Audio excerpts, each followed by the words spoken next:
ಯಾಕೆ ಅಂತ ಗೊತ್ತಾ ಬೇಜಾರದಲ್ಲಿದ್ಯಾ? ಏನ್ ಮಾಡೋದಣ್ಣ, ಎಕ್ಸಾಮ್ ಬೇರೆ ಬರ್ದ್ ಬಂದ್ಬಿಟ್ಟಿದೀನಿ, ಫೇಲ್ ಆಯ್ತೀನಿ ಅಂತ ಭಯ. ಅಯ್ಯ ಬಡ್ಡತ್ತದೆ, ಮೊದ್ಲೇ ಹೇಳ್ದೆ ನಿಂಗೆ ಏಕಂ ಸ್ಕೂಲ್ಗೆ ಸೇರ್ಕೋ ಅಂತ. ಹೌದು, ಏಕಂ ಸಂಸ್ಥೆಯಲ್ಲಿ ಪ್ರೀ ಸ್ಕೂಲ್ ಇಂದ 12th ಕ್ಲಾಸ್ ವರೆಗೂ ಇದೆ. ಇವರು ಈ ವರ್ಷದಿಂದ ಫಿಸಿಕ್ಸ್ ವಾಲದವರ ಜೊತೆ ಟೈ ಅಪ್ ಆಗಿದ್ದಾರೆ. ಮತ್ತೆ ಇವರದೇ ಆದ ಏಕಂ ಸಮೃದ್ಧಿ PU ಕಾಲೇಜು ಕೂಡ ಇದೆ. ಹಾಗೆ JEE, ನೀಟ್, KCET ಹೇಳಿಕೊಡುತ್ತಾರೆ. ಅಣ್ಣ ಮತ್ತೆ ಮುಂದಕ್ಕೆ ನಾನು ಏನ್ ಓದಣ? ಅದಕ್ಕೆ ಯಾಕಮ್ಮ ತಲೆ ಕೆಡಿಸ್ಕೋತಿ, ನರ್ಸಿಂಗ್ ಓದು. ಏಕಂ ಸಂಸ್ಥೆ ಅವ್ರದ್ದು ನರ್ಸಿಂಗ್ ಕಾಲೇಜ್ ಕೂಡ ಇದೆ. ಇವರು ಸಕ್ರಾ ಹಾಸ್ಪಿಟಲ್ ಜೊತೆ ಟೈ ಅಪ್ ಮಾಡ್ಕೊಂಡಿದ್ದಾರೆ. ನೀವು ಇಲ್ಲಿ ನರ್ಸಿಂಗ್ ಮುಗಿಸಿದ್ರೆ ಜಪಾನ್ ನಲ್ಲಿ 5 ಲಕ್ಷ ಸಂಬಳ ಇರೋ ಕೆಲಸ ಕೊಡಿಸ್ತಾರೆ.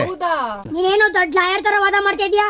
ಲೋ ಬುಲ್ಲಿ, ಏಕಂ ಸಂಸ್ಥೆಯಲ್ಲಿ ಲಾಯರ್ನು ಕೂಡ ಓದ್ಬೋದು. ಹೌದು, ಈ ಸಂಸ್ಥೆಯಲ್ಲಿ ಲಾ ಕಾಲೇಜು ಕೂಡ ಇದೆ. ಹಾಗಾದ್ರೆ ಈ ಅಡ್ರೆಸ್ ಎಲ್ಲಿ ಬರುತ್ತೆ ಅಂತ ಯೋಚನೆ ಮಾಡ್ತಾ ಇದೀರಲ್ವಾ? ಅಡ್ರೆಸ್ ನಾನು ಡಿಸ್ಪ್ಲೇ ಮೇಲೆ ಹಾಕಿರ್ತೀನಿ, ಹಾಗೆ ಮೊಬೈಲ್ ನಂಬರ್ ಕೂಡ ಹಾಕಿರ್ತೀನಿ. ಹೆಚ್ಚಿನ ಮಾಹಿತಿಗಾಗಿ ನಂಬರ್ಗೆ ಕಾಲ್ ಮಾಡಿ ವಿಚಾರಿಸಿಕೊಳ್ಳಿ. ಮತ್ತು ಇಲ್ಲಿ ಅತ್ಯುತ್ತಮವಾದ ಹಾಸ್ಟೆಲ್ ನ ಸೌಲಭ್ಯ ಕೂಡ ಇದೆ. ಹಾಗೆ ಈ ವಿಡಿಯೋನ ಎಲ್ಲರಿಗೂ ಶೇರ್ ಮಾಡಿ. Thank you.